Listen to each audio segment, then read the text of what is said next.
দান করেই জান্নাত কিনা যায়, সালাত আদায় করে জান্নাত পাওয়া যায়। সালাত আদায় করে জান্নাত পাওয়া যায় কিনা যায় না, হজ করে জান্নাত পাওয়া যায় কিনা যায় না, উমরা করে জান্নাত পাওয়া যায় কিনা যায় না, রমজান মাসে সিয়াম পালন করে জান্নাত পাওয়া যায় কিনা যায় না, তাসবিহ তাহলিল জিকির আজকার করে কোরআন তেলাওয়াত করে জান্নাত পাওয়া যায় কিনা যায় না। জান্নাত কিনার একটাই মাধ্যম, সেটা হচ্ছে দান। আল্লাহ তাআলা বলেছেন, আমি মানুষের কাছে মানুষের জান এবং মালের বিনিময়ে জান্নাত বিক্রি করে দিয়েছি। ওরা কিনে নিবে আমার কাছ থেকে টাকা দিয়ে এবং নিজেকে দিয়ে। এরকম ইবাদত পৃথিবীতে নেই যা একটা থেকে আর একটা ঘটাতে পারে। যদিও মানুষ এখন ঘটা করে উমরা করতে যাচ্ছে, আবার সপরিবারে যাচ্ছে, এটা তো প্রায় অনেক অংশেই লোক দেখানো ফ্যাশনের অন্তর্ভুক্ত। ছবি তো আছেই, সারাদিন কি করছে না করছে আহাল পরিবার, দেশ বন্ধু, আত্মীয় স্বজন সবকে দেখাচ্ছে যে এখন এই যে তথ চলছে, দেখো এক অবাক ইবাদত।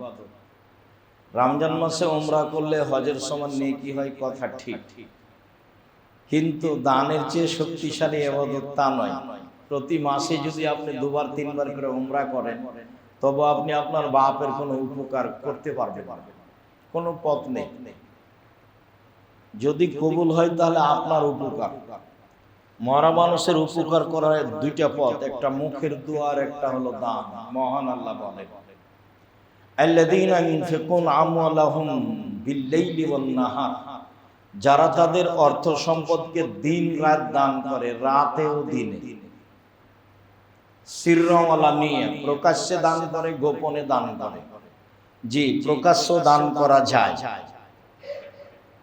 রাসূল সাল্লাল্লাহু আলাইহি সাল্লাম বললেন, তাবুকের যুদ্ধে যেতে হবে, পথ অনেক, পরিস্থিতি খুব জটিল, রৌদ্র বেশি, খাদ্য পানি নেই, টাকা পয়সা নেই, কে কি করতে পারো?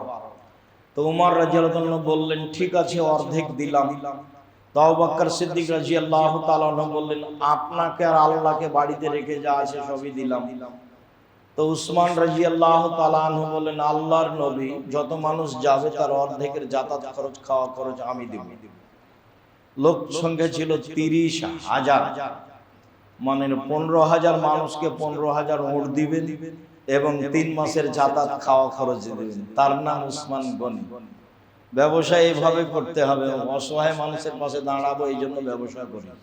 সরকারকে উঠানো নামাবো, এই জন্য আমি ব্যবসা করি না। ব্যবসা এইভাবে করতে হবে। সম্মানিত দিনী ভাই বোন, বলছিলাম মহান আল্লাহ বলেন, যারা তাদের অর্থ সম্পদ দান করে দিনে ও রাতে, গোপনে ও প্রকাশ্যে, ফালাহুম আজরুহুম ইনদা রাব্বিহিম, তাদের জন্য প্রতিদান রয়েছে তাদের প্রতিপালকের নিকটে। ওয়ালা খাউফুন আলাইহিম ওয়ালা হুম ইয়াহজানুন, সেদিন তারা চিন্তিত হবে না, সেদিন তারা আতঙ্কিত হবে না। বিচারের মাঠে থাকবে না তাদের আশঙ্কা, থাকবে না তাদের চিন্তা। এই কথা আল্লাহ তাআলা বলেন। আল্লাহ তাআলা বলেন, আল্লাযীনা ইউনফিকুনা ফিস সাররাই ওয়াল যাররাই ওয়াল কাযিমিনাল গায়জ ওয়াল আফিনা আনিন নাস, জান্নাত ওদের জন্য যারা সচ্ছল অসচ্ছল অবস্থায় দান করে। জান্নাত ওদের জন্য যারা, এক নম্বরে এটা এসেছে, যারা সচ্ছল অসচ্ছল অবস্থায় দান করে, মানে সবাকেই দান করতে হবে। বিত্তশালীও করবে, ভ্যান চালকও করবে। আল কাযিমিনাল গায়জ, আর রাগ দিয়ে কোনো কাজ নেবে না। আল আফিনা আনিন নাস, আর মানুষকে মাফ করে দিবে। জীবনে দুইটা কাজ করবেন না, মানুষের বদনাম করবেন না আর প্রতিশোধ নেবেন না। যা হবে হবে, টিকা যায় তো, আমি তো চেষ্টা করি কারো বদনাম না করা, প্রতিশোধ না নেওয়া। দুদিন বাঁচতে এসে কারো ক্ষতি করে বা প্রতিশোধ নিয়ে বদনাম করে বাঁচতে রাজি নয়। সময় যে কয়েকদিন তা বুঝতেই পারছি, সকালে আছি তো বিকালে নেই। আর মরণে এমন জিনিস, আর কোনোদিন কারোর সাথে যোগাযোগ করা যাবে না। অবাক কিছু মরণে, অবাক কিছু। যার কোনোদিন আহাল পরিবার, ছেলে মেয়ে, অর্থ সম্পদ, বাড়ি ঘরের সাথে যোগাযোগ করা যাবে না, তার নাম মরণ। চলেই আসে, ভেবে চলা করা উচিত। রাসূল সাল্লাল্লাহু আলাইহি সাল্লামকে জিজ্ঞাসা করা হলো সবচেয়ে বুদ্ধিমান কে? তিনি উত্তরে বললেন যে মরণকে স্মরণ করে সে। রাসূল সাল্লাল্লাহু আলাইহি সাল্লামকে জিজ্ঞাসা করা হলো, বলেন তো আল্লাহর নবী সবচেয়ে বুদ্ধিমান কে? তো আল্লাহ রাসূল উত্তরে বললেন, মরণকে স্মরণ করে যে, সে হলো সবচেয়ে বুদ্ধিমান। উত্তরে আল্লাহর নবী এই কথা বললেন। সম্মানিত দিনী ভাই বোন, আল্লাহ তাআলা বলেন, আনফিকু মিম্মা রাযাকনাকুম মিন ক্বাবলি আন ইয়াতি আহাদাকুমুল মাউত ফায়াকুল রাব্বি লাউলা আখারতানি ইলা আজালিন কারীব ফাআসাদদাকা ওয়া আকুম মিনাস সালিহিন। তোমরা দান করো আমি যেটা দিয়েছি সেখান থেকে। আমি তোমাদের অর্থ সম্পদ দান করতে বলিনি, আদেশ। আদমের ছেলে মেয়ে শোনো, সবাই দান করো, আমি যেটা দিয়েছি সেখান থেকে দান করো। ওই দিন আসার পূর্বে দান করো। যেদিন চলে আসবে মরণ, তখন আমাকে বলবা একটু সময় দেন, একটু সময় দেন, আমি দান করে ভালো মানুষ হব। অথচ আমি সেদিন সময় দিব না। অত্র আয়াতে কয়েকটা জিনিস জোরালো ভাবে বলা হয়েছে। তার একটা হলো দান করো, আদেশ। দ্বিতীয় হলো আমি যেটা দিয়েছি সেখান থেকে করো। ওগুলো কি তুমি বুদ্ধি করে করেছো নাকি? আমি যেটা দিয়েছি সেখান থেকে দান করো। তিন হলো এই, সেই দিন আসার পূর্বে দান করো। যেদিন মরণ চলে আসবে তখন আমাকে বলবা যে একটু সময় দেন, একটু সময় দেন, দান করে ভালো মানুষ হয়ে যাই তারপরে। অথচ আমি সময় দিব না, মুহূর্ত সময় হবে না, চেয়ে কোনো লাভ নেই। মূল কথা যেটা, সেটা হলো এই, মরণের সময় কেউ বলবে না যে উমরা করে ভালো মানুষ হবো। খালি একটু সময় দাও, খালি উমরা করতে যাবো আর আসবো, বিমানের টিকিট করবো, যাবো, উমরা করে চলে আসবো, তারপর মরণ দাও। কেউ বলবে না। কেউ বলবে না যে আমি তাহাজ্জুদ পড়ে নি একটু, তারপরে মরণ দাও। কেউ বলবে না যে একটু হজ করে নি। কেউ বলবে না যে তাসবিহ তাহলিল জিকির আজকার করে নি, তারপরে মরণ দাও। এটা কেউ বলবে না। সবাই বলবে একটু সময় দাও, একটু, তাহলে আমি দান করে ভালো মানুষ হব। মরণের সময় মানুষের এটা দাবি। দানই একটা পথ যার বিনিময়ে জান্নাত সহজ। যখন রাসূল সাল্লাল্লাহু আলাইহি ওয়াসাল্লাম বললেন সবচেয়ে দামি জান্নাত হলো এই, তো সাহাবীগণ বললেন কে পাবে? তখন আল্লাহ রাসূল বললেন যার স্বভাব ভালো সে পাবে। তারপরে বললেন যে অসহায় মানুষকে খাওয়াতে পারে সে পাবে, যে দান করতে পারে সে পাবে দামি জান্নাত। রাসূল সাল্লাল্লাহু আলাইহি ওয়াসাল্লামকে জিজ্ঞাসা করা হলো মানুষের জীবনে সবচেয়ে ভালো কাজ কি? মানুষের জীবনে। তখন আল্লাহ রাসূল বললেন মানুষের জীবনে সবচেয়ে ভালো কাজ অসহায় মানুষকে খেতে দাও, ফকির মিসকিন। দ্বিতীয় বলে সালাম দেওয়া, যাকে চিনো তাকে, যাকে চিনো না তাকে। এখন তো মানুষ চিনে সালাম দেয়। আজও মিশরের লোকেরা বুঝতে পারেনি যে চীনে সালাম দিতে হবে। মিশরের লোকেরা মন্ত্রীও ভ্যান চালককে আগে সালাম দেয়, রিক্সাওয়ালাকে মন্ত্রী বলে আসসালামু আলাইকুম। দেশের নেতা যে হোক না কেন, ওরা এখনো বুঝতে পারেনি যে মানে বাংলাদেশে যেভাবে সালাম দেয় সেভাবে দিতে হবে। বিত্তশালীকে সালাম দিতে হবে, বসকে সালাম দিতে হবে, বস চুপটি লেগে থাকে। ওরা এটা এখনো বুঝেনি। তার মানে ওরা রাসূলের পদ্ধতিতে আছে এখনো এই জায়গায়। সালামে সবচেয়ে উত্তম মানুষ ওই যে আগে সালাম দেয় সে। তো তাহলে ভ্যান চালকের আগে সালাম দেয় ওই ভালো, তাহলে বসের চেয়ে ওই যে নিচে আছে গেটম্যান ওই ভালো। সম্মানিত দিনী ভাই ভাই, বলছিলাম বিচার মরণের সময়তে মানুষ দান করে ভালো মানুষ হতে চাইবে, আর কোনো পথ নেই। আল্লাহ তাআলা বলেন ইয়ামহাকুল্লাহুর রিবা ওয়া ইরবিস সাদাকাত, দান মানুষের সম্পদকে বেশি করে দেয় আর সুদ মানুষের টাকাকে কমিয়ে দেয়। সুদ খেলে একদিন না একদিন ভিক্ষুক হতেই হবে, আজ হোক আর কাল হোক। আল্লাহর নবী বলেছেন নিঃস্ব হবে, আল্লাহ বলেছেন টাকা কমে যাবে। আর উভয়ের সমন্বয়ে আমি বলি মানুষ একদিন যারা সুদ খায় তারা রাস্তায় নেমে যাবে। সে নামবে, না হলে তার ছেলে নামবে, না হলে তার ছেলে নামবে, এই টাকা থাকবে না। সুদ হলো টাকার প্রতি জুলুম করা। আব্দুল্লাহর এক বক্তব্য শুনে বুঝতে পারবেন সুদ কেন হারাম।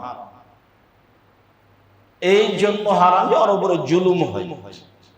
তো দান করলে টাকা বেশি হয়, বাহ্যিক এটা আমরা বুঝি না। 100 টাকা দিয়ে 110 টাকা নিলে 6 মাস পরে বাড়লো, তো সুদে বাড়লো। আর 100 টাকা থেকে 10 টাকা দান করেছি, 90 টাকা বাক্সে রেখেছি, 1 বছর পরে যদি খুলি তো 90 টাকাই থাকে। আল্লাহ বলছেন দানে টাকা বাড়ে আর সুদে টাকা কমে। আবু হুরায়রা রাদিয়াল্লাহু তাআলা আনহু বলেন, রাসূল সাল্লাল্লাহু আলাইহি ওয়াসাল্লাম বলেছেন, জাবনা দাম, আল্লাহ তাআলা বলেন, জাবনা দাম আনফিক আলাইকা, আদমের ছেলে মেয়ে শোনো, দান করো, আমি পাল্টা দিয়ে দিই, আমি ওটা বেশি করে দেব। তাহলে হুবহু বেশি হবে না, দান করলে হুবহু বেশি হবে না, আর ফলাফল বেশি ভালো হবে। ফলাফলে দেখা যাবে যে এক সময় ব্যবসা নিরাপদ হয়ে গেছে, ভালো হয়ে গেছে। রাসূল সাল্লাল্লাহু আলাইহি সাল্লাম যখন উপার্জনের কথা বললেন তখন বললেন, দিন মজুর, কিষান কামলা, ঘাম শুকানোর আগে টাকা দিয়ে দাও, টাকা দিয়ে দাও, টাকা দিয়ে দাও, পারিশ্রমিককে টাকা দিয়ে দাও। তার মানে ওর টাকা সন্ধ্যায় শেষ, একদিন দিন খায়, দিন খায়, দিন আয় করে, দিনে খায়, আয় ইনকাম শেষ। আর যে চাকরি, তখন বলছেন সাবধান, যেটা বেতন আছে তার চেয়ে যদি 1 টাকা বেশি করো তাহলে এটা আত্মসাৎ। আর যখন জমি চাষ, তখন বললেন যে জমি চাষের যন্ত্রপাতি, লাঙ্গল জোয়াল দেখলে এটা আমাকে ভালো লাগে না, এতে মানুষ ভীরু হয়ে যায়, অন্তর শক্ত হয়ে যায়, জমি চাষ জায়েজ তবে পছন্দ করলেন না। আর ব্যবসা, তখন বলছেন তাজের রাসাদে কালামিন, এখনোই আমল কেমামা শহদা সিদ্দিকিন ওয়াল আম্বিয়া, বিচারের মাঠে সত্যবাদী বিশ্বস্ত ব্যবসায়ীরা নবীদের সাথে থাকবেন। ইব্রাহিম আলাইহিস সালামের সাথে সাক্ষাৎ হবে, চিন্তা করবেন। ব্যবসা সৎ হতে হবে, বাদামের হোক না হয় কলার হোক, আর না হলে ইনপুটে হোক, পৃথিবীর যে কোনো প্রান্ত থেকে সত্য পথে ব্যবসা করবেন, ধোকা দিয়ে খুশি হবেন না। বাইতুল মুকাররমের চতুর্দিকে জুমার পরে একজন বলে পাঞ্জাবি, আরেকজন বলে 3000, তো 8, 10টা, 20টা, 50টা বিক্রি হয়, খুব খুশিতে বাড়ি যায়, আর বলে আরে আজকে ওর দাম তো 300 টাকা ছিল, 3000 টাকায় বিক্রি হয়েছে। এখন দেখবেন যে 2-3 মাস পরে লোকটাও নেই, দোকানটাও নেই, সব মুছে গেছে। ওটা সব প্রতারণা ছিল, ওগুলো থাকে না। বিশ্বস্ত ব্যবসায়ীরা নবীদের সাথে থাকবেন, সিদ্দিক শুহাদাদের সাথে থাকবেন। আবার বলছেন, পৃথিবীর মানুষ শোনো, ইয়া মাশারাত তুজ্জার, ব্যবসায়ীরা শোনো, ইন্নাল বাইয়া ইয়াহজুরুল কিযবুল হালাল, ব্যবসাতে মিথ্যা কথা চলে আসে, কসম চলে আসে, মানে আসে, স্বাভাবিকভাবে চলে আসে। ফাসুবু বিসাদকা, ওটা দান করো মিটে যাবে, ওটা দান করো মিটে যাবে, ওটা দান করো মিটে যাবে। তাহলে ব্যবসাতে কোনো সমস্যা যদি আসে তাহলে দান করলে কি হবে, ওটা মিটে যাবে। এখন চট্টগ্রামে এসে স্টিমার থেমেছে, সিগনেচার যে করবে তাকে টাকা না দিল না মাতে দিবেন, তো টাকা দেন। তাহলে এই যে আল্লাহ রাসূল বলছেন, সমস্যা যা আছে, জিনিস যদি বৈধ হয় তাহলে ব্যবসা করলে কেন এত প্রশংসা ব্যবসায়ী? ব্যবসায়ী শুধু অসহায় মানুষের পাশে দাঁড়াতে পারে। দিন মজুর তো যা দিনে ইনকাম করেছে তা সন্ধ্যায় শেষ, চাকরি করে যে তার টাকা 25 দিনে প্রায় শেষ হয়, 5 দিন ধার কর্জে চলে। আর জমি চাষ যে হয় সমান সমান না হয় লস, হয় সমান সমান না হয় লস, তার নাম জমি চাষ। তো অসহায় মানুষের পাশে কে দাঁড়াবে? ব্যবসা করে যে সে দাঁড়াবে। এই জন্য আল্লাহ রাসূল বলেন, এই ব্যবসায়ীরা শোনো, অসহায় মানুষের পাশে দাঁড়ানোর জন্য ব্যবসা করো, নবীদের সাথে আমি থাকতে দিব। অথচ নবীর সাথে থাকা যায় না সহজে। একটা লোক আল্লাহ রাসূল বললেন না, যা চাও দাও, চাও চাও, কি চাইবা চাও, খুশি হয়েছি, চাও না কি চাইবা?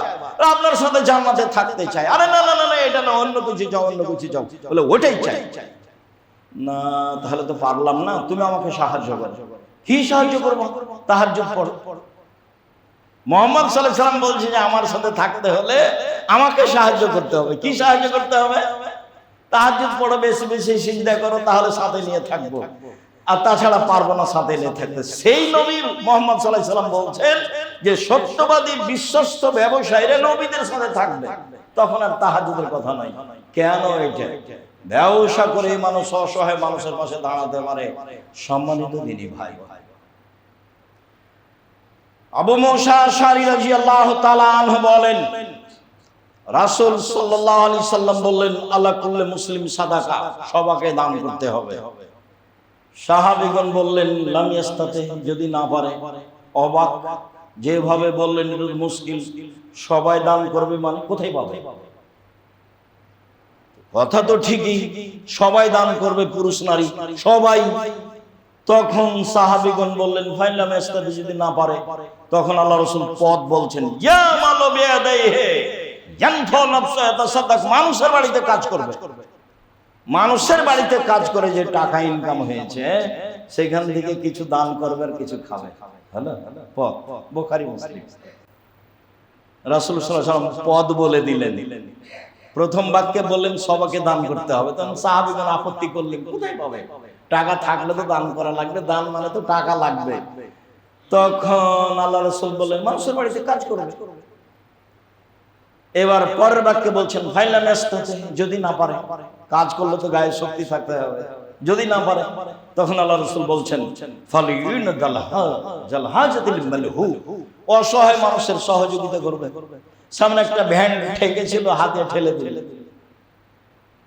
বা আপনাদের একটা ছেলে, অসহায় একটা ছেলেকে একজন বকাবকি করছে রাস্তায়, আপনি তাকে বকছো কেন? কি হয়েছে? ও তো একজন রাস্তার ছেলে, অসহায় মানুষ, কথা বলো কেন? তখন ও থমকে গেছে, ওকে পার করে দিলেন, অসহায় মানুষটার সহযোগিতা করলেন। এটা হলো দান। তখন সাহাবীগণ বলছেন, ফাইলাম ইয়াস্তাতি, এটাও যদি না পারে। তখন আল্লাহ রাসূল বলছেন, ইমসিক নাফসাহু শাররি ফাইনাহুল্লাহ সাদাকা, তাহলে নিজেকে পাপ থেকে ঠেকিয়ে রাখবে, এটাই হলো দান। আদম সন্তানকে ঠেলতে ঠেলতে আল্লাহ রাসূল কোথায় নিয়ে গেলেন? যখন টাকাই নাই তখন তুমি পাপ করিও না, এটাই দান। কিছুই পারছো না, সবাইকে দান। সব বুখারী মুসলিমের হাদিস। এভাবে চলেন দেখি। আসমা রাদিয়াল্লাহু তাআলা আনহা বলেন, রাসূল সাল্লাল্লাহু আলাইহি সাল্লাম বলেন, আসমা তাসাদ্দাকি ওয়ালা তুহসি, দান করো, গুণে করো। কাল করেছি 500, আজ করলাম 2000, এইভাবে বলবেন। দান কর, খবরদার বলবেন। ওয়ালা তুই, কখনো দান বন্ধ করবা না। 10 টাকা করো, 5 টাকা করে একটা কয়েন করো, দান কখনো বন্ধ করবা না। ফারিয়াল্লাহু আলাইকে, নইলে আল্লাহ তোমার অর্থ সম্পদে বরকত বন্ধ করে দেবে। বালা মুসিবত আসতে থাকবে। আমার শেষে বলছেন, ফারজাকি মাস্তাতাতে, আসমা সম্ভবপর দান করো, সম্ভবপর দান করো। আদেশ বুঝা গেল? হাদিস বুখারী মুসলিম। মানে যা বলছি তাই, মানে মসজিদের বের হলে আবার অন্যরকম হবে আলোচনা, তা নয়। এটাই হিসাব, যেটা বলছি সেটাই। এর ভিতরে ঢোকার কোনো সুযোগ নেই। আম গাছে জাম ধরতে পারে, ধরে না। অমাবস্যার রাতে চাঁদ উঠতে পারে, উঠে না। সুঁয়ের ছিদ্র দিয়ে লাঙ্গলের ফল ঢুকতে পারে, ঢোকে না। সুঁয়ের ছিদ্র দিয়ে লাঙ্গলের ফল ঢুকে যেতে পারে, আম গাছে জাম ধরে যেতে পারে, অমাবস্যার রাতে চাঁদ উঠে যেতে পারে, এগুলো ঘটে যেতে পারে। যে কথা বলছি তাতে সন্দেহ আছে বলে, ভাবার সুযোগ আছে বলে, ভাবলে ভাবার কোনো সুযোগ নাই, এটা অসম্ভব। তার নাম বুখারী মুসলিম। রাসূল সাল্লাল্লাহু আলাইহি সাল্লাম বললেন, ইন তাবযুলিল ফাজলা খায়রুল লাক আন তুমসিকু শাররুল লাক, আদমের ছেলে মেয়ে শোনো, দান করো, ভালো হবে, দান না করলে ক্ষতি হবে। রাসূল সাল্লাল্লাহু আলাইহি সাল্লাম বললেন, তাসাদদাকু ক্বাবলা ইয়াতি আহাদাকুম জামান, ওই দিন আসার পূর্বে দান করো, যেদিন দান নিয়ে ঘুরবা। এমসি রাজুল বিসাদাকা দেয়, দান নিয়ে পাড়ায় পাড়ায় ঘুরবা। যার কাছে নিয়ে যাবা সে বলবে, লা আতাইতা বিলাম সালা কাবিলতুহা ফামাল ইয়াউমা হাজাতা লি বিহা, কাল নিয়ে আসলে নিতাম, আজকে লাগবে না। এরকম সময় চলে আসবে, পৃথিবীতে বহু জায়গাতে এসেছে, আবারও আসবে। সেদিন আসার পূর্বে দান করো, দান করা জরুরি। সাহাবীগণ জিজ্ঞাসা করলেন, আল্লাহর নবী, আইয়ুস সাদকাতা আযম আজরান, বলেন তো কোন দানে বেশি নেকি? এটা আবার মনে রাখেন, কোন দানে বেশি নেকি? দানের তাহলে নেকিতে কম বেশ আছে। কোন দানে বেশি নাকি? তখন আল্লাহ রাসূল বলছেন যে আনতা সাদদাকা, তুমি দান করবা, ওয়া আনতা সাহিহুন, তখন তুমি সুস্থ, শরীরটা ভালো আছে। বিপদে পড়ে অসুখ বিসুখে দান করে তো ঠেলাই পড়ে করেছে, তখন তুমি সুস্থ। সাহিহুন, তোমার অর্থের লোভ আছে। তাকশাল গিনা, টাকা পয়সা হোক, জমা হোক, ধনী হওয়ার স্বাদ আছে। অতাকশাল ফাকরা, দিলেই তো হিসাবে কমে যায়, দিলেই তো হিসাবে কমে যায়, দিলেই তো হিসাবে কমে যায়। এই চারটে যখন তোমার ভিতরে বিরাজ করছে, এই সময়ে যদি দান করো বেশি নিচে মনে থাকবে না মনে হয়। এক, শরীর সুস্থ। দুই, অর্থের লোভ, কিছু টাকা পয়সা হোক না। তিন, ধনী হওয়ার স্বাদ। চার, দিলে কমে যাবে, দিলে কমে যাবে, মনে থাকবে না মনে হয়। চারটে। আব্দুর সাহেব কি বললেন? আল্লাহ রাসূল বলেছেন বুখারী মুসলিম, এই সময়ে দান করলে এতে সবচেয়ে বেশি নেকি বলে মুহাম্মদ সাল্লাল্লাহু আলাইহি সাল্লাম বলেন। সম্মানিত দিনী ভাই বোন, বুঝে দান করতে শিখে আল্লাহ তুমি কবুল করো। আল্লাহুম্মা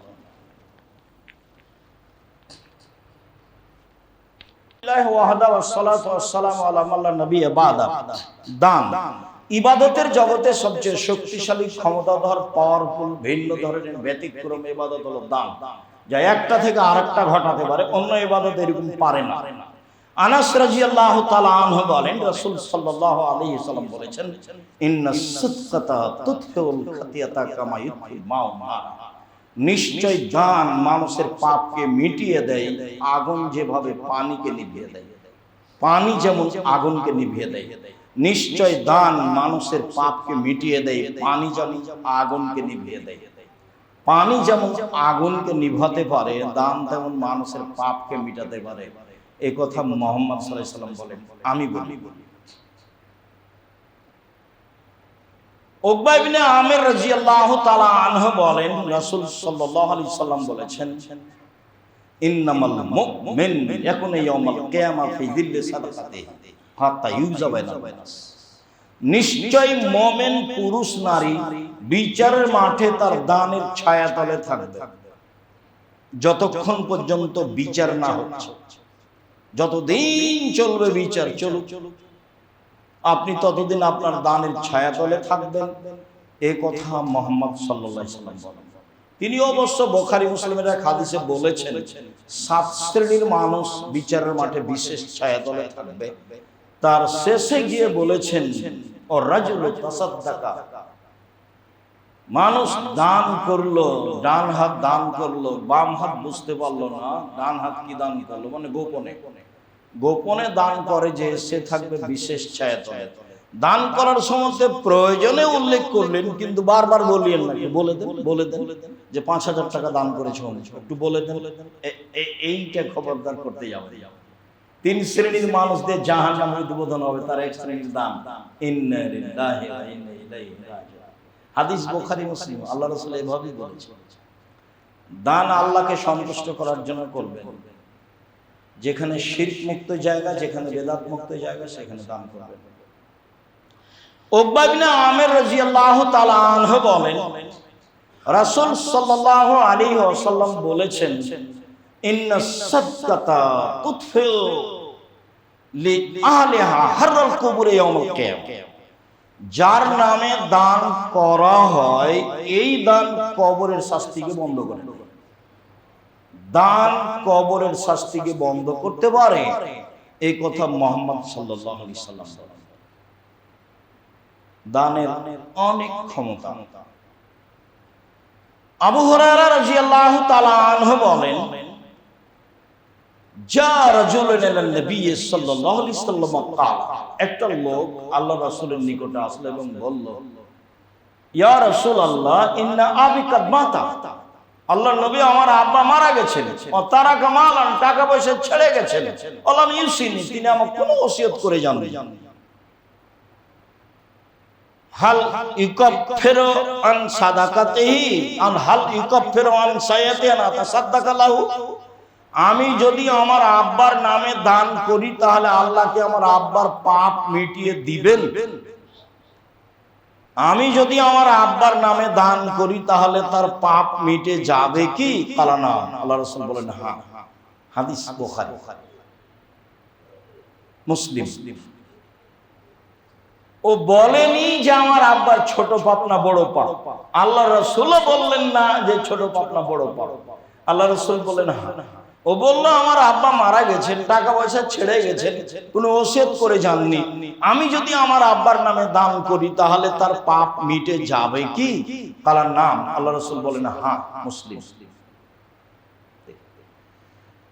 আয়েশা রাদিয়াল্লাহু তাআলা আনহা বলেন জাত ইমরাতুন লিন নবী সাল্লাল্লাহু আলাইহি সাল্লাম, একজন মহিলা রাসূলের নিকটে এসে বলল আল্লাহর নবী কাদ উফতালাত উম্মি, আমার আম্মা হঠাৎ মারা গেছে, ওয়া আযুন্নুহা লাউ তাকাল্লামাত তাসাদ্দাকাত, আর আমি ধারণা করছি আমার মা কথা বলতে পারলে দান করতেন।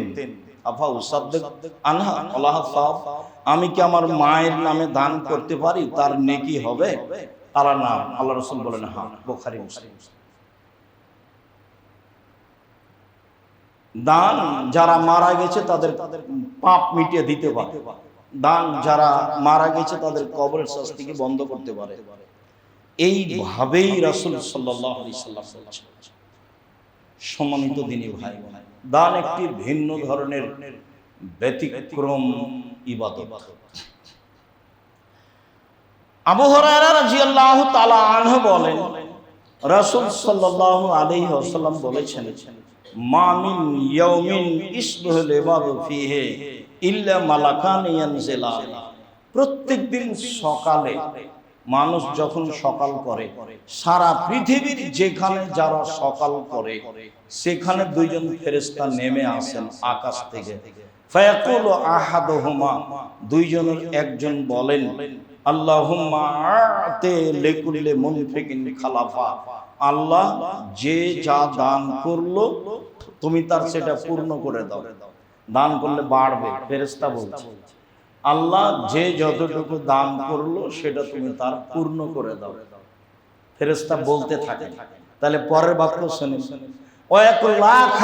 অপর ফেরেশতা বলেন আল্লাহুম্মা আতি লিকুল্লি মুমসিকিন তালাফা, যে যেটুকু দিল না তুমি তার ততটুকু ধ্বংস করে দাও। এটা তাহলে দুটাই থাকলো। হাদিস তো বুখারী মুসলিম। আমার আর আপনার বিবেচনা কি হতে পারে? হ্যাঁ, আপনি কোন জায়গাতে দান করতে চেয়েছিলেন তারপর করলেন না, এই জন্য যে তো ওখানে শিরক হয়, ওখানে তো বিদআত হয়, ওখানে তো কুলখানি হয়, ওখানে তো চালা, আমার দান দিয়ে তো ওখানে অন্যায়ের সহযোগিতা করা হলো, তাহলে সেখানে আপনি বিরত থাকতে পারেন। কিন্তু যেখানে আপনি ভালো, আপনার ভালো ধারণা আছে, সেখানে দান করতে যদি আপনি মন চার পরে থেমে যান, যেটুকু করতে চেয়েছিলেন সেটুকু ক্ষতি হবেই হবে, কাউকে বলা লাগবে না। এ কথা মুহাম্মদ সাল্লাল্লাহু আলাইহি ওয়াসাল্লাম বলেছেন, ক্ষতি হবে, এটা আমার আপনার ব্যাপার। রাসূল সাল্লাল্লাহু আলাইহি ওয়াসাল্লাম বলছেন প্রত্যেক দিন দুইজন ফেরেশতা আকাশ থেকে নেমে আসে। একজন বলেন আল্লাহ যে যতটুকু দান করলো তুমি তার পূর্ণ করে দাও। অপরজন বলে আল্লাহ যে যতটুকু দান করলো না তুমি তার ক্ষতি করে দাও। তাহলে দান মানুষের বালা মুসিবতকে দূর করে, আর দান না করলে বালা মানুষের উপরে চেপে ধরে। কখনো দানের পথ বন্ধ করবেন না। কৃপণতা খুব খারাপ জিনিস। রাসূল সাল্লাল্লাহু আলাইহি ওয়াসাল্লাম বলছেন আল্লাহুম্মা ইন্নী আউযু বিকা মিনাল জুবনি ওয়াল বুখলি, আল্লাহ আমি তোমার দরবারে ভীরুতা থেকে বাঁচতে চাচ্ছি, কৃপণতা থেকে বাঁচতে চাচ্ছি। আল্লাহ তুমি আমাকে কৃপণতা থেকে বাঁচাও, আল্লাহ তুমি আমাকে কৃপণতা থেকে বাঁচাও, আল্লাহ তুমি আমাকে কৃপণতা থেকে বাঁচাও। কৃপণতা কি জিনিস? রাসূল সাল্লাল্লাহু আলাইহি ওয়াসাল্লাম বলছেন ওয়া ইয়াকুমুস সুহা ফাইন্না সুহা হালাকা মান কানা ক্বাবলাকুম, কৃপণতা থেকে বাঁচো পৃথিবীর মানুষ, কৃপণতা থেকে বাঁচো। কৃপণতা পূর্বের মানুষকে ধ্বংস করেছে, কৃপণতা পূর্বের মানুষকে ধ্বংস করেছে, কৃপণতা পূর্বের মানুষকে ধ্বংস করেছে। সব বুখারী মুসলিম। রাসূল সাল্লাল্লাহু আলাইহি ওয়াসাল্লাম বলছেন তিন শ্রেণীর মানুষ ধ্বংস হবেই। সালাসাতুন মুহলিকাতুন ওয়া সালাসাতুন মুনজিয়াতুন, তিন শ্রেণীর মানুষ ধ্বংস হবেই। তার এক শ্রেণীর মানুষ হচ্ছে হাউন মুত্তাবা, প্রবৃত্তিকে মানে। যে আজকে সকালে দাড়ি চেঁচে এসেছেন তার মানে আপনি প্রবৃত্তিকে মানেন, প্যান্টটা টাকনোর নিচে আছে মানে প্রবৃত্তিকে মানেন। একবারে ঠিকই জুমার খুতবা শেষে সবাই মিলে চায়ের স্টলে গিয়ে ঘটা করে গল্প করবেন, এরর বদনাম করবেন, মানে প্রবৃত্তিকে মানেন। আর বিবাহ, মাশাআল্লাহ, বিবাহের অনুষ্ঠান তো আপনাদের আছেই। আর মহিলা মানুষ আপনাদের যারা মসজিদে এসেছে তারাও বিকেলে চলে যাবে বাজারে, ভ্যানিটি একটা ব্যাগ নিয়ে চলে যাবে। কেন? ওর স্বামী নেই, ওর ছেলে নেই, ওর দেবরের ছেলে নেই, ওর ভাসুরের ছেলে নেই, ওর বাপ নেই, ওর শ্বশুর নেই, জাতিকে মেরে খেয়েছে। ও বাজারে যাবে কেন? বাজারে যায় কেন? কোন শরমে যায়? কোন লজ্জায় যায়? কোন হায়ায় যায়? যায় কেন? কা পুরুষের স্ত্রী যায়? যাবে কেন? কা পুরুষের মেয়ে যায়? কি বলতে চাচ্ছেন আপনি? কেন যাবে? ওর বাজারে যাবে কেন? বাজারে কি হয়েছে? ও কেন হাট বাজার করবে? কি হয়েছে এমন বাড়িতে? কি সমস্যা এমন? আমরা তো একদিনও করি না, বেঁচে আছি না। আমার জীবনে কোনোদিন আমি চায়ের স্টলে বসে নেই যে বেঁচে আছি। দেখেন তো, অটল কথা বলছে যে বেঁচে আছি। জীবনে কোনোদিন চায়ের স্টলে বসে নেই, জীবনে। দুর্ঘটনা ছাড়া বাজারে যায় না, যাওয়া লাগে। আহাবুল বেলাদে মাসাজেদ ওহাব গাজুল বেলাদে আসওয়াকহা, সবচেয়ে নিকৃষ্ট জায়গা হচ্ছে বাজার। ব্যবসায়ী তার ব্যবসার খাতিরে থাকবে, আপনি ওখানে গিয়ে বসে আছেন কেন থাকবেন? সবচেয়ে উৎকৃষ্ট জায়গা হলো বাজার। দুঃখিত, আপনাকে আমি কষ্ট দিতে চাইনি, এটা আমার কথা নয়, মুহাম্মদ সাল্লাল্লাহু আলাইহি সাল্লাম বলেছেন সবচেয়ে নিকৃষ্ট জায়গা বাজার। সেখানে আপনার বউ যাবে কেন? বাজার না চলে সংসার চলবে না। সম্মানিত দিনী ভাই বোন, রাসূল সাল্লাল্লাহু আলাইহি সাল্লাম বললেন, আল ইয়াদুল উলিয়া খায়রুম মিন ইয়াদিস সুফলা, দেওয়া হাত ভালো নেওয়া হাতের চেয়ে। জীবনে কোনো সময়তে মানুষের কাছে হাত খুলবেন না, মানুষের কাছে হাত পাতবেন না। যা হবে হবে, 2 দিন 3 দিন না খেয়ে থাকবো প্রয়োজনে, মানুষের কাছে চাওয়া হাত পাততে রাজি নয়। ঋণ নিরুপায় হয়ে নিতে পারে, ঋণ নিয়ে ব্যবসা বাণিজ্য করবো, বড় কিছু করবো, এমনটা কিছু করিয়েন না। দেশে তো দেখতে পাচ্ছেন, হইচই লেগে গেলে ব্যাংকের টাকার পরিশোধ করা লাগে না, তার মানে ব্যাংকের টাকা মানুষের। এবার জানা যায় হয় না, দুনিয়া তো সহজ নয়, যাও ভেবেছে তা নয়, বিচার তো হবেই, বিচার হবেই। সম্মানিত দিনী ভাই বোন, আপনি আমার খুব কাছের মানুষ, কাছে থেকে আপনাকে আমি আন্তরিকভাবে অনুরোধ জানাচ্ছি, কৃপণ হবেন না। 10 একটা কয়েন দিয়ে হলেও, 10 টাকা দিলে হলেও ভালো জায়গাতে দেওয়ার চেষ্টা করেন। মনে রাখতে হবে, ইবাদতের জগতে সবচেয়ে শক্তিশালী, ক্ষমতাধর, পাওয়ারফুল, ভিন্ন ধরনের ব্যতিক্রম ইবাদত হলো দান। দানই একটা থেকে আরেকটা ঘটাতে পারে, দানই একটা থেকে আরেকটা ঘটাতে পারে, অন্য কোনো ইবাদত পারে না। মরা মানুষের উপকার করতে পারেন মুখ দিয়ে, দোয়া আর দান দিয়ে, অন্য কোনো পথ দিয়ে আপনি মরা মানুষের উপকার করতে পারবেন না। সম্মানিত দিনী ভাই বোন, সব সময় দেওয়ার খেয়ালে থাকবেন, নেওয়ার খেয়ালে নয়। রাসূল সাল্লাল্লাহু আলাইহি সাল্লাম বলছেন, দেওয়া হাত ভালো নেওয়া হাতের চেয়ে, দেওয়া হাত ভালো নেওয়া হাতের চেয়ে। সম্মানিত দিনী ভাই, রাসূল সাল্লাল্লাহু আলাইহি সাল্লাম বললেন যে রমজান মাস আসলে আকাশের দরজা খোলা হয়, রহমতের দরজা খোলা হয়, জান্নাতের দরজা খোলা হয়, জাহান্নামের দরজা বন্ধ করা হয়, শয়তানকে শিকল দেওয়া হয়। এগুলোর মানে কি? কেন?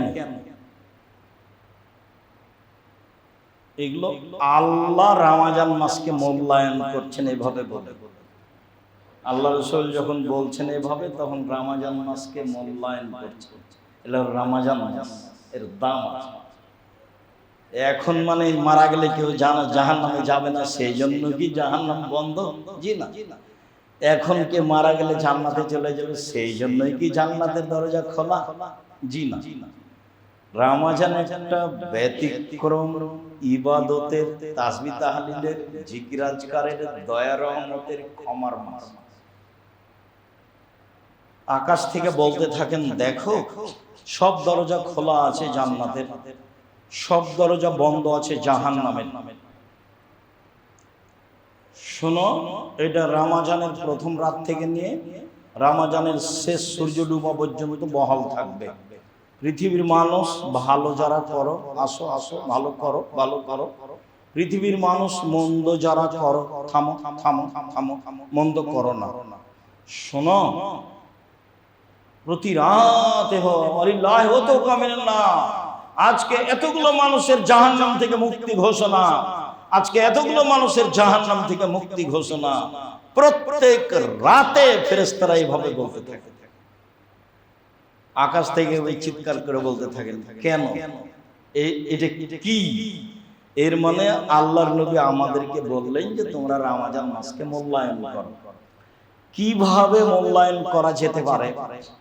তিনি বললেন যে ঈমান সহকারে নেকির আশায় রমজান মাসে সিয়াম থাকলে অতীতের পাপ ক্ষমা। তিনি বললেন ঈমান সহকারে নেকির আশায় তারাবি পড়লে অতীতের পাপ ক্ষমা। 20 রাকাত তারাবি পড়লে ঈমান সহকারে নেকির আশায় টিকতে পারবেন না। 10 রাকাতের পরে যা হাই উঠবে, কখন যে শেষ হবে। কাজে এত লম্বা সময় ধরে সালাত আদায় করতে থাকলে মানে আসলে আমার ঈমান কতদূর বহাল আছে এটা কঠিন। মানে ভালোবাসা নিয়ে, প্রেম প্রীতি নিয়ে, আল্লাহর সন্তুষ্টি নিয়ে সালাত আদায় করতে হবে সময় ধরে। 8 রাকাত অনেক সহজ।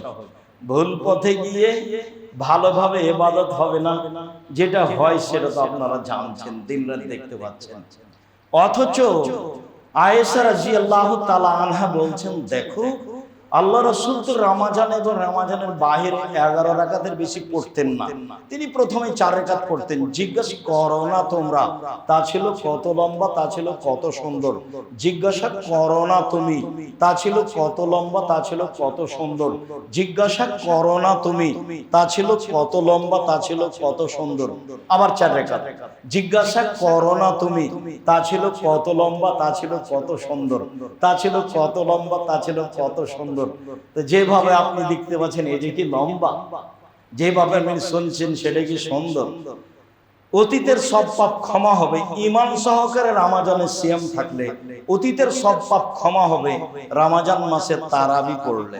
তাহলে সিয়াম কামিন সাইমিন লাইসা লাহু সিয়াম ইল্লা দামা, বহু সিয়াম পালনকারী খালি না খেয়ে পিপাসিত থাকে, আর সিয়ামই নাই, পাগলে সকালে উঠে কত কাকে গালি দিল আর মন ভরে দোকানে বদনাম করলো, আর একবারে সাজগোজ করে মহিলাটা বেটি ছেলেটা হাট বাজার করলো, দুলা ভাইকে খাওয়াবে সেই জন্য।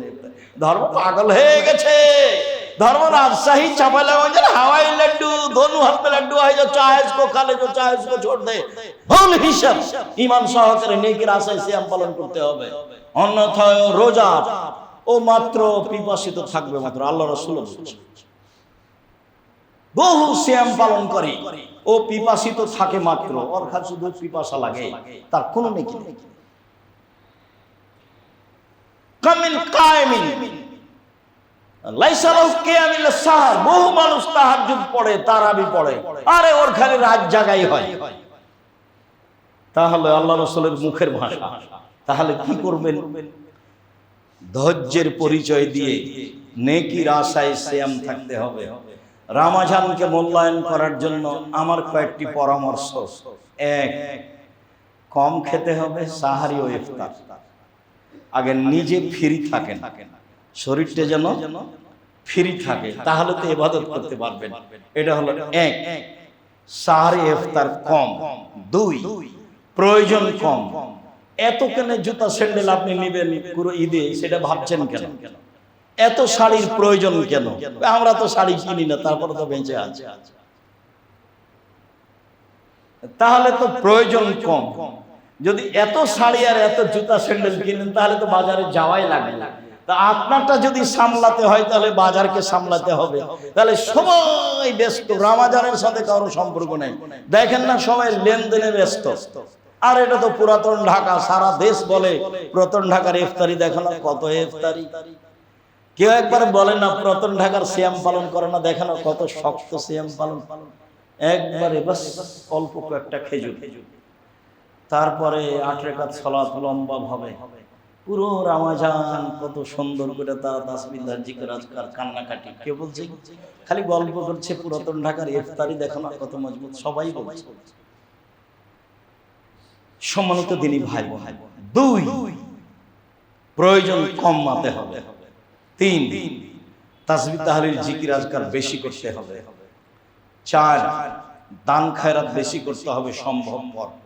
পাঁচ, মানুষের বদনাম, গীবাত, অন্যায়, অবিচার, লোকটার রাহাজানি, এগুলোতে বেঁচে থাকতে হবে, চেষ্টা করতে হবে। কেউ কিছু যদি বলে, গালিও দেয়, নিন্দা করে, এমনি আমি রোজাদার, আমি সিয়াম পালন করি, উত্তর দিতে হবে। আপনার মনের চাহিদা তাকে 5টা বলি, ও একটা বলেছে আপনি 5টা বলবেন, তাহলে এটা বস্তির মহিলার মতো হলো। বস্তির মহিলারা যখন ঝগড়া লাগে তখন ঝগড়াতে খুব বলে, এমন অশ্লীল কথা বলে, যখন ঝগড়া থেমে যায় তখন বলে যাক একবারে 7 মিটিয়ে বলেছে, আজকে 7 মিনিটে যত কথা বলার ছিল 7 মিটে গেছে, কি হয়েছে ফলাফলে কিছুই না। এরকম হবে না, কে কি বললো সেটা আপনি পাল্টা মুখে নেবেন না। সম্মানিত দিনী ভাই, দানের হাত প্রশস্ত করো তো, যেহেতু ইবাদতের জগতে সবচেয়ে শক্তিশালী ক্ষমতাধর ইবাদত হলো দান। দান আমাকে করতেই হবে যে কোনো মূল্যে, কম হোক আর বেশি হোক, এটা আপনি নিজের জন্য জরুরি মনে করেন। জাকাত এখানে নেই, জাকাত ভিন্ন জিনিস। চাঁপাই নবগঞ্জের ভাষাতে জাকাত, ও তো জাকাত দিবে ওর বাপকে দিতে হবে, তার নাম জাকাত। জাকাত না গেলে, না দিলে চাঁপানো মজা আমে গেল, ছালা গেল, কাঁদতে কাঁদতে 2 চোখ হয়ে গেল। জাকাত না দিলে তো সবই গেছে। ও অযথা ইবাদত, কুল্লুল্লাহ মিন নাবাতা মিন সহতে কানাতিন নার আলাবেহি, যে শরীর হারাম উপায়ে বাড়ে সেই শরীরের জন্য জাহান্নামই যথেষ্ট। যাকাত না দিলেও ব্যবসা মার খাবে। আল্লাহ রাসূল বলছেন যে এই সম্পদে যাকাত দেওয়া হয়, সেই সম্পদ ধ্বংস হয় না, সেই ব্যবসা ধ্বংস হয় না। যাকাত না দিলে সম্পদ ধ্বংস হবে। গুণে মানুষ হিসেবে তল্লাশি চালিয়ে একবারে অক্ষরে অক্ষরে সুন্দর করে যতদূর সম্ভব যাকাত বের করতে হবে। 18-29 কেজি শস্য হলে 20 ভাগের 1 ভাগ শস্য ওসর দিতে হয়। 40টা ছাগল হলে 1টা ছাগল যাকাত দিতে হয়। 30টা গরু হলে 1টা গরু যাকাত দিতে হয়। 25টা উট হলে 1টা উট যাকাত দিতে হয়। 25টা উট হলে 1টা ছাগল, 4টা ছাগল যাকাত দিতে হয়। বলছিলাম 20 মিসকাল 7.5 ভরি স্বর্ণ হলে বাজার মূল্য জিজ্ঞাসা করে শতকরা 2.5 টাকা যাকাত দিতে হয়। 52.5 তোলা রূপা, 52 তোলা ভরি হলে বাজার মূল্য জিজ্ঞাসা করে, রূপা হলে বাজার মূল্য জিজ্ঞাসা করে শতকরা 2.5 টাকা যাকাত দিতে হয়। ডিপিএস এ টাকা যেটা জমা আছে, ব্যাংকে টাকা যেটা জমা আছে, ব্যবসায় যেটা বর্তমানে টাকা আছে, মানুষকে ঋণ দেওয়া আছে, পাওয়া যাবে, সব টাকা হিসাব করে যত হয় শতকরা 2.5 টাকা যাকাত দিতে হবে, দিতেই হবে। ল্যান্ড ব্যবসায়ী জমি জায়গা কিনেন বিক্রি করেন, কিনেন বিক্রি করেন, সব মোল্লা আজকে হিসাব করে যাকাত দিতে হবে। 2-4টা জমি কিনে রেখেছেন, বাড়ি ঘর করবেন, সময় বিক্রি, এটা নয়। ফ্ল্যাট ব্যবসায়ী ফ্ল্যাট কিনেন বিক্রি করেন, কিনেন বিক্রি করেন, হিসাব করে যত টাকা আসে শতকরা 2.5 টাকা যাকাত দিতে হবে। শোরুম আছে, গাড়ি ঘোড়া আছে, জিনিস টিনিস আছে, সেইগুলো হিসাব করে 2-4টা গাড়ি রেখেছেন বাড়িতে, প্রয়োজন এইগুলো যাকাত দিতে হবে না। শোরুম, গাড়িরই শোরুম আছে, ব্যবসায় হলো আপনার গাড়ি, আজ বর্তমানে হিসাব করে শতকরা 2.5 টাকা যাকাত দিতে হবে, দিতেই হবে। তার সাথে কোনো আপোষ নেই। আজকের আলোচনা যাকাতের সাথে নয়, আজকের আলোচনা সাধারণ দান, কম হোক আর বেশি হোক সবাই দান করবেন। অন্তরে একবার শক্তভাবে সিদ্ধান্ত নিয়ে নেন। একটু দেখবেন যেখানে দান করছেন সেখানে শিরক বেদাত আছে নাকি। ফকির চেয়ে বেড়াই, যে চাচ্ছে দেন, মিসকিন চাইতেও পারে না, সংসারও চলে না, তাকে দেন। এরপরে কওমি মাদ্রাসা, ভারত বাংলাদেশ পাকিস্তানের কওমি মাদ্রাসা, বিশেষ করে আহলে হাদিসের মাদ্রাসা, এগুলো শিরক বেদাত মুক্ত মাদ্রাসা, এগুলিতে সম্ভবপর দান করেন। মসজিদের সাথে হিফজখানা চলে, এই মসজিদের সাথে সেই হিফজখানার মুতাল্লি সভাপতির সাথে যোগাযোগ করে তাদেরকে দান করার চেষ্টা করেন। আহলে হাদিসের আরো প্রতিষ্ঠান আছে, যাত্রাবাড়ি আছে, নাজিরা বাজার আছে, পাঁচরক্ষী আছে, এইসব মাদ্রাসা উল্লেখযোগ্য দেশের প্রতিষ্ঠান। এগুলি প্রতিষ্ঠানে দান করেন, যাকাত দেন। আমি যেটা বলি, আমি একটা সাধারণ মানুষ, আমার মনে বড় সাপ, এই দেশের মাটিতে আমি উন্নত মানের প্রতিষ্ঠান গড়বই ইনশাআল্লাহ, যেখানে ছেলে মেয়ে বাংলা, ইংরেজি, আরবি উন্নত মানের শিক্ষা অর্জন করে জাতির অন্যায়ের বিরুদ্ধে লড়বে, মুখে কলমে মিডিয়ায় লড়বে ইনশাআল্লাহ। এদেশের শিরক মুক্ত প্রতিষ্ঠান জামিয়া সালাফিয়া, বিদআত মুক্ত প্রতিষ্ঠান জামিয়া সালাফিয়া, দল মুক্ত প্রতিষ্ঠান জামিয়া সালাফিয়া, সংগঠন মুক্ত প্রতিষ্ঠান জামিয়া সালাফিয়া, হিংসা মুক্ত প্রতিষ্ঠান জামিয়া সালাফিয়া, দেশের সর্ববৃহৎ প্রতিষ্ঠান জামিয়া সালাফিয়া। আলহামদুলিল্লাহ, জামিয়া সালাই 5000-এর বেশি ছেলে মেয়ে পড়াশোনা করে, 300 জনের বেশি শিক্ষক শিক্ষিকা রয়েছেন, 50 লক্ষ এখন বেতন লাগে প্রায় মাসে, 50 লক্ষ। যেটা আপনার বাড়ির পাশে আসে সেটা 100 বিঘা জমির উপরে, 100 বিঘা, যেটা রাজশাহীতে আছে ছেলেদের সেটা 50 বিঘা জমির উপরে, যেটা মেয়েদের আছে সেটা 70 বিঘা জমির উপরে, যেটা দিনাজপুরে গড়ে উঠেছে ওটা 20 বিঘা জমির উপরে, চট্টগ্রামে চালু হয়েছে, বরিশালে চালু হয়েছে, বাংলাদেশের বিভিন্ন জেলায় জামিয়া সালাফে গড়বে ইনশাআল্লাহ। একবারে টেকনাফ থেকে তেঁতুলিয়া পর্যন্ত মক্তব গড়বে ইনশাআল্লাহ। এখন জামিয়া সালাফের অধীনে 700 মক্তব চলে, 700 মক্তব চলে। অলিম্পিয়াড দেখেন, মক্তব অলিম্পিয়াড দেখেন, প্রত্যেক দিন বিকাল 3টায় দেখতে পাবেন এনটিভিতে নিয়মিত চলছে। এনটিভিতে মক্তবের ছেলেদের প্রতিযোগিতা, বাংলাদেশের ব্যতিক্রম পদক্ষেপ মক্তব পরিচালনা 700-র বেশি চলে। একেবারে শূন্যের উপরে আছে, যেখানে কিছু নিচে নাই। আমি আব্দুর রাজ্জাক বিন ইউসুফ, আমি জীবন বাজি রেখে চেষ্টা চালিয়ে যাচ্ছি। আমার মনে বড় স্বাদ এটাই, এই দেশের মাটিতে উন্নত মানের প্রতিষ্ঠান গড়বে। 16 থেকে 20 হাজার পত্রিকা বের হয়, 20 হাজার পত্রিকা বের হয়। আলী দেশম পত্রিকা যাওয়ার সময় নিয়ে যাবেন, আপনার টাকা দিয়ে পত্রিকা ছাপে। আমাকে বলছেন কেন যে আপনি ছাপিয়েছেন, আপনি পড়েন। আপনার টাকা দিয়ে পত্রিকা ছাপে, এত টাকা দিয়ে পত্রিকা ছাপান, এত পয়সা খরচ করে জমি কিনেন, এত পয়সা খরচ করে 50 লক্ষ টাকা মাসে বেতন দেন ছেলেদেরকে। 519 জন ইয়েতিম আছে, 519 জন ইয়েতিমকে লালন পালন করেন, আমার উপরে চাপায়েন না। আমি আব্দুর রাজ্জাক বিন ইউসুফ আপনার সাথে রেখে দিলাম, আপনার পাশে রেখে দিলাম। আপনি বলবেন আল্লাহ তুমি জামিয়া সালাফে কবুল করো। এইটা আমার সাদ। আপনি খালি বলবেন আল্লাহ তুমি জামিয়া সালাফে কবুল করো। আপনার কাছে আমি আর জোরালো কোনো দাবি রাখি না। থাকলো দান, তখন আমার মনে বলে সব সময়, পতিতালয়ের মহিলা যদি কুকুরকে পানি পান করে জান্নাত পেতে পারে, জামিয়া সালাফে 10 টাকা দান করলে আপনি জান্নাত পাবেন ইনশাআল্লাহ। শিরক নেই, বেদাত নেই, দল নেই, সংগঠন নেই, হিংসা নেই। 300 জন শিক্ষক এক বৈঠকে বসলে কেউ কারো বিরুদ্ধে মুখ খুলতে পারবে না, তার নাম জামিয়া সালাফে। আমি আপনার ছেলে মেয়েকে যেভাবে ভালোবাসেন, জামিয়া সালাফিকে সেভাবে ভালোবাসার আন্তরিকভাবে অনুরোধ জানিয়ে, দানের হাত প্রশস্ত করার অনুরোধ জানিয়ে, যে কোনো মূল্যে রমজান মাসকে মূল্যায়ন করার আন্তরিকভাবে অনুরোধ জানিয়ে আজকের জুমার খুতবা এখানে শেষ করলাম। আল্লাহুম্মা সাল্লি আলাইহি, আল্লাহুম্মা